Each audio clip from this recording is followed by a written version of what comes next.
მოგესალმებით. დღეს ვეხებით თემას, რომელიც ალბათ აბსოლუტურად ყველას გვაერთიანებს, ხო? სიკვდილს. გსმენიათ ალბათ აი სოკრატეზე მაგალითად სიკვდილს რომ სიმშვიდით შეხვდა, იმიტომ რომ ჯეროდა სული თავისუფლდება სხეულისგან და ასე შემდეგ. მაგრამ აი დაფიქრებულ ხართ, რამდენად სრულია ეს სურათი. ანუ სიკვდილი უბრალოდ გარდაცვალებაა, სხვაგან გადასვლა? საინტერესო კითხვაა. და აი ჩვენი დღევანდელი წყაროები, რასაც ვეხრდნობით, ცოტა სხვაგვარ სურათს გვთავაზობენ, ჩვენ განვიხილავთ სიკვდილის აღქმას როგორც ტრაგედიას. აი განსაკუთრებით აღმოსავლურ ქრისტიანული ტრადიციის ჭრილში. ვნახავთ ამ პერსპექტივით, რატომ არ შეიძლება მისი ვთქვათ რომანტიზება და როგორ უკავშირდება ეს ყველაფერი ბუნების კანონზომიერებებსაც კი. და იმ იდეას, რომ ადამიანი ადამიანად იქცა არა მხოლოდ ვთქვათ ბრმა ევოლუციით, არამედ რაღაც განსაკუთრებული მოწოდებით. ოჰო, ეს უკვე დამაიმკვიდრებლად ჟღერს. მოწოდებით. კარგი. მოდით მართლა ჩაუღრმავდეთ. მიზანი რა არის?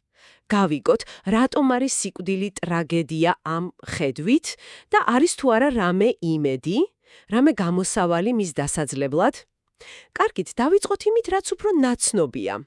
აი, ეს გავრცელებული იდეა, პლატონიდან მოყოლებული, ხომ? სული უკვდავია სხეული რაღაც დროებითი სამოსი ან უარესი საპყრობილე, სიკვდილი კიდევ გათავისუფლება. ჩვენს ენაშიც ხომ გვაქვს ეს სიტყვა გარდაცვალება. რაღაცნაირად თითქოს გადასვლას ნიშნავს, ხომ? კი, ზუსტად. და ეს ხედვა რას აკეთებს? აქცენტს აკეთებს ინდივიდის სულის გადარჩენაზე, აი სხეულისგან ცალკე. ხო და ამის გამო სიკვდილი თითქოს კარგავს იმ თავის ნამდვილ სიმძიმეს, იმ ეგზისტენციალურ ტრაგედიას, რაზეც ჩვენი წყაროები საუბრობენ. ხანდახან ხდება მისი რომანტიზება, აი მარადიული ძილი და მსგავსი ფრაზები, ხან კიდევ ტაბუს ვადებთ, საერთოდ არ ვლაპარაკობთ. მაგრამ აი ამ წყაროების მიხედვით ეს შეიძლება იყოს ერთგვარი გაქცევა იმ რეალური დანაკლისისგან, იმ ტკივილისგან, რასაც ნიშნავს სხვებთან ღმერთთან თანაზიარების შეწყვეტა. ანუ იმ ღრმა სასიცოცხლო კავშირის გაწყვეტა. ერთმანეთში სიცოცხლის შეწყვეტა ფაქტობრივად. თანაზიარების შეწყვეტა ეს ტერმინი როგორც ჩანს საკვანძოა. თან საინტერესოა თქვენ ახსენეთ, რომ ეს აღმოსავლურ ქრისტიანული ხედვა ამ წყაროების მიხედვით მეცნიერებას არ ეწინააღმდეგება. ეს ცოტა მოულოდნელია ხოლმე. ხო, პირიქითაც კი. აქ ბუნებაზე დაკვირვება შეიძლება ითქვას ღვთისშეცნობის ერთ-ერთ გზადაც კი ამიჩნეული. ანუ თეოლოგიამ უნდა გაითვალისწინოს, რას გვეუბნება ბიოლოგია, ფიზიკა, მაგალითად აი თუნდაც ადამიანის წარმოშობის საკითხი. და როგორ უკავშირდება ეს სიკვდილის თემას, აი ადამიანის წარმოშობა? აი წყაროები რას ვარაუდობენ? ის ანატომიური ნახტომი, რამაც ადამიანი გამოარჩია, ხომ? ტვინის ზომა, ხორხის სტრუქტურა მეტყველებისთვის. მთელი ეს ნერვული სისტემა. ეს ყველაფერი შეიძლება გავიგოთ როგორც ბუნების პასუხი ერთგვარ თავისუფლების მოწოდებაზე. ანუ ადამიანი ადამიანად იქცა არა მხოლოდ ბიოლოგიური აუცილებლობით, არამედ ამ ხედვით ღვთიური მოწოდებით, რომელმაც ფაქტობრივად მისი პიროვნული არსებობა განსაზღვრა. და ბუნებამაც ამ მოწოდებას უპასუხა, შესაბამისი აღჭურვილობა მისცა. ვაუ, ეს მართლა. ესე იგი, თამამი ინტერპრეტაციაა ამ წყაროებიდან.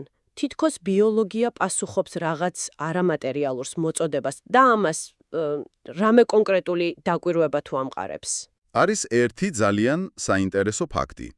ადამიანის ტვინს, აი ჰომო საპიენსის ჩამოყალიბების შემდეგ, ანუ ბოლო დაახლოებით 140,000 წელია, მნიშვნელოვანი სტრუქტურული ცვლილება არ განუცდია.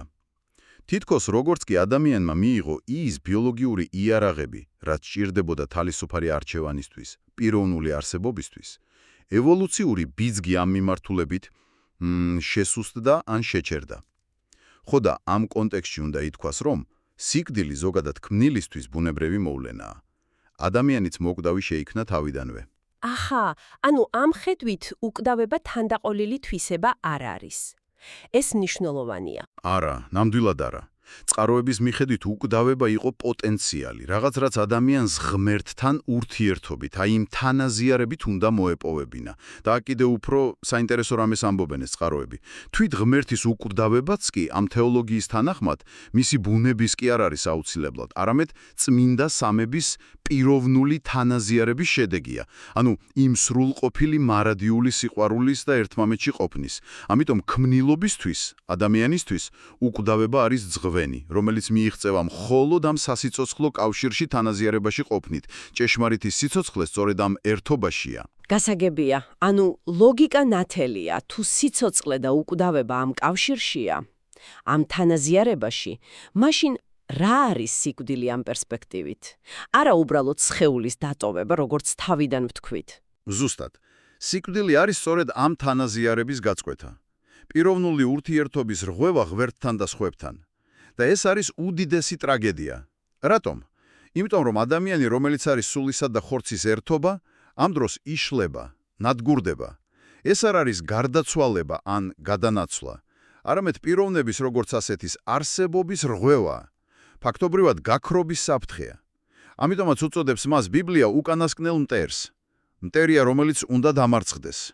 გასაგებია. ესე იგი, თუ შევაჯამებთ, სურათი ასეთია.